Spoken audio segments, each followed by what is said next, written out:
To murder millions of people across a continent, you need transport. Adolf Eichmann organized the Holocaust through train schedules, calculating exactly how many freight cars it would take to empty Europe's cities of their Jewish populations. By 1958, both the CIA and West German intelligence had credible information that Eichmann was living in Argentina. Neither agency acted.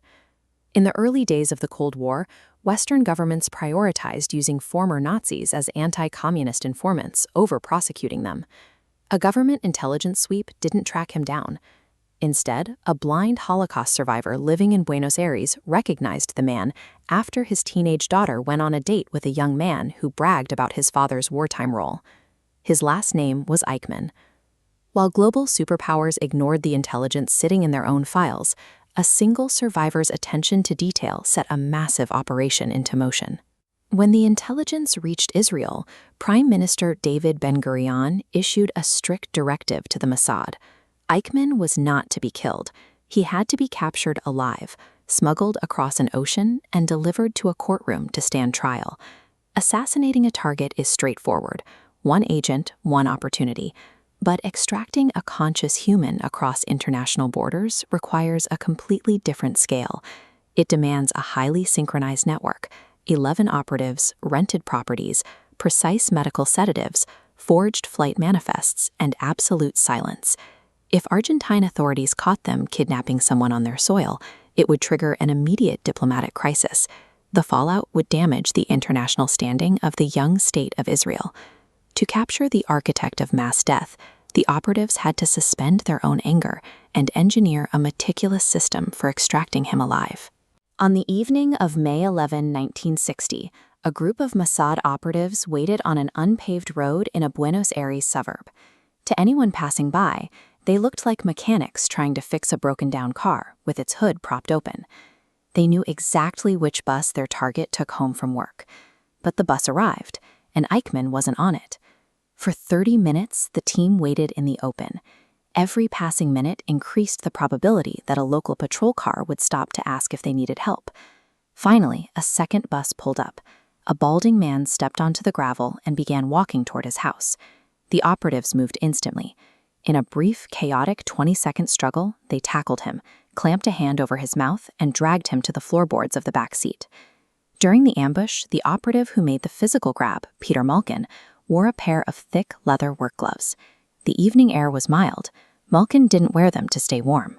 He had lost roughly 150 members of his own family in the Holocaust, and he felt so physically revolted by the idea of touching Eichmann that he had to put a barrier between his skin and the prisoner.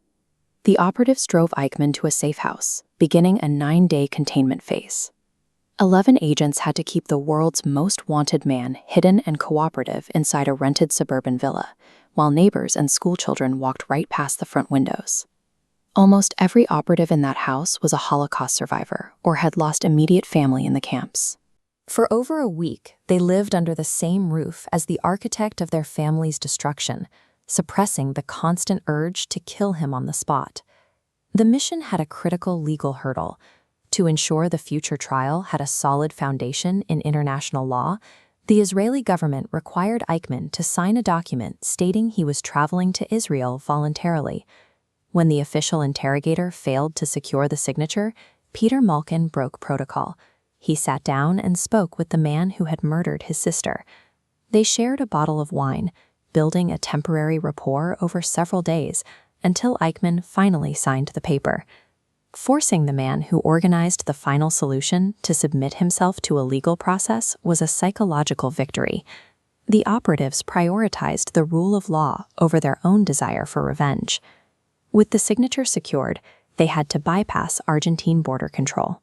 The plan was to sedate Eichmann, dress him in an Al Airline uniform, and walk him through the terminal as a crew member who had picked up a stomach bug. This required absolute precision from the team's medical specialist, Dr. Yona Elian. He had to calculate the exact milligram dosage of a sedative that would keep Eichmann docile, but still capable of moving his own feet. At the airport, 2 operatives physically supported the semi-conscious target between their shoulders, guiding him toward the gate. The head of the Mossad coordinated the extraction from a nearby terminal cafe. This is the Bristol Britannia aircraft the team used for the escape.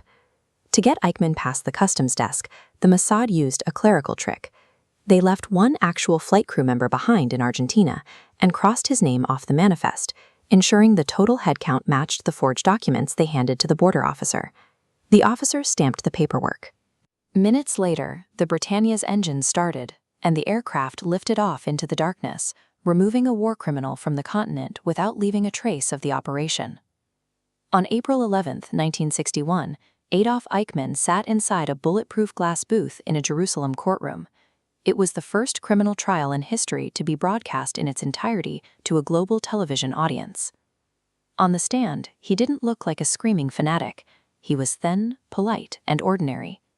His entire defense rested on the argument that he was just a mid-level bureaucrat, a functionary who was simply following orders from his superiors. The philosopher Hannah Arendt covered the trial and watched his calm testimony. She observed that his primary crime was a refusal to think about the human cost of his actions, coining the phrase, "the banality of evil." The proceedings showed the world exactly how mass atrocities are carried out. They aren't always executed by obvious monsters. They are managed by quiet individuals pushing paper across a desk. Today, Peter Malkin's faded leather gloves are kept under glass at the Yad Vashem Holocaust Memorial in Jerusalem. Those gloves are a physical record of a choice. They represent the moment when victims held absolute physical power over their tormentor, yet chose to carry out the law instead of taking their revenge.